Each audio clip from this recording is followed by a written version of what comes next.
तो शादी आई बेर सनम रहबे ससुरा में बैठ के कानब के हम तोहर भजे तो शादी आई बेर सनम रहबे ससुरा में बैठ के कानब के हम कनिको नहीं सोचल ही गे रहबै कनिको नहीं सोचल ही गे रहबै जानू हम कोन हाल में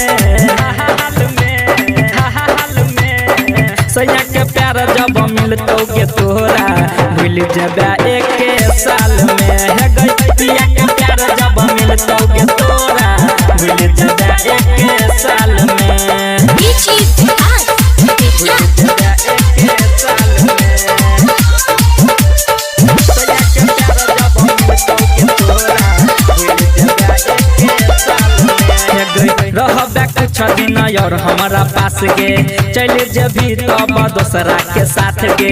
मर जेतो दीवाना गे तोहर कनिको नहीं होई छो तोरा एहसास गे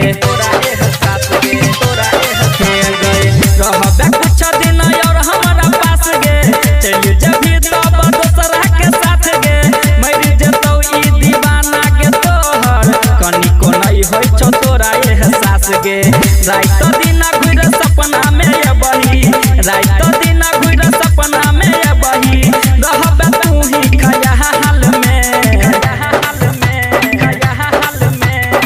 सैया के प्यार जब मिलतो के तोहरा भूल जभी एक साल में है गैया के प्यार जब मिलतो के तोरा भूल जभी एक साल में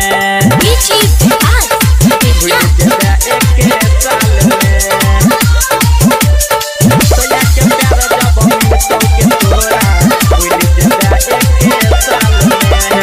चल जभी हमर दिल की दुखा के रह पे बनई खुश हमरा भुला के अजय अकेला कहै छौगे तोरा मार दिहा हमरा जहर खिया के